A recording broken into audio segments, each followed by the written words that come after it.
Hej, zdravím ťa, to je Milan Marko z forexstrategie.sk a v tomto krátkom videu ti dám analýzu minulého týždňa, prvého týždňa alebo koniec októbra a začiatok novembra.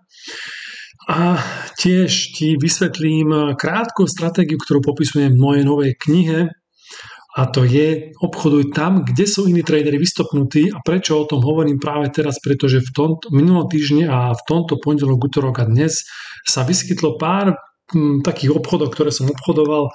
Teraz tu nebudem dávať tie obchody, ale iba ukážem z tej analýzy, že kde sa také situácie vyskytli a ako to vlastne funguje.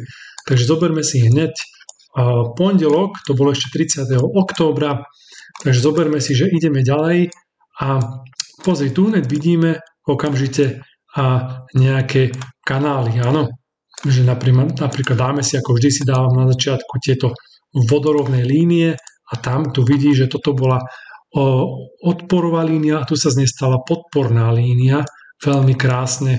No a celá tá stratégia funguje aj v tomto bode, vlastne funguje. V čom ide tá stratégia? Ukážem to najlepšie na Painte. Dobre, takže stratégia spočíva asi v tom, že ide kurz smerom hore, áno, dajme tomu, a teraz príde po nejakú tú dôležitú líniu, tu si nakreslíme, dajme tomu, že takto, tu je tá línia a teraz príde k nej kurz, odrazí sa od nej, potom ide ešte raz k nej a čo sa stane tu že prejde vyššie ako tento vrchol a začne sa vrácať naspäť. Áno, a teraz je čas obchodovať. Ale čo robí veľa začiatočníkov chybu, že hneď začne naskakovať, ale musíš počkať na určitú potvrdzovaciu sviečku, to znamená, musíš počkať, že nejak sa stane niečo takéto, že sa hneď nevráti ten kurz hore, ale pôjde trochu do strany a že sa stane nejaká dlhšia sviečka oproti ostatným a vtedy nastupuješ do obchodu sell alebo predaj. A čo sa týka opačne, to znamená, že dajme tomu, že kurz, to vymažeme si všetko, dáme si nový špajcher, takže dáme si nový a bude to napríklad presne opačne, že ten kurz pôjde smerom dolu, áno, potom sa spraví krátky vrchol alebo údolie, nazvi si už akokoľvek chceš, a teraz sa vytvorí druhý, ale ktorý bude vyšší a začne ísť sem. Prečo to je dôležité? To som nespomenul v tom predošlom, pretože tu v tomto bode budú mať obchodníci, ktorí zadali tu obchody si zadali na buy, áno, tak si tu budú zadávať stop lossy a tu budú vystopnutí. To znamená, že keď tam budú vystopnutí, zrazu sa ocitne veľa peňazí na trhu a trh začne ísť hore. Ale teraz opäť veľmi dôležité, nedávať bezhlavo hneď objednávku nákup, ale počkať si, že sa spraví niečo takéto, malinký trend do strany, áno, musíš počkať, musíš čakať na potvrdenie, že nejde naspäť, počkáš si a potom najlepšie, keby si počkal na nejakú sviečku, takú plnšiu, ktorá je dlhšia ako tieto ostatné malé. A vtedy zadávaš svoj obchod na buy alebo na nákup, akokoľvek si to nazvi. Samozrejme stop lossy zadávaš tiež pod týmto vrcholom a take profit, ako žiada, dávam 10, 15, možno tých maximálne 20 pipov. Áno, takže toto je tá teória tej stratégie. Teraz idem naspäť do grafu.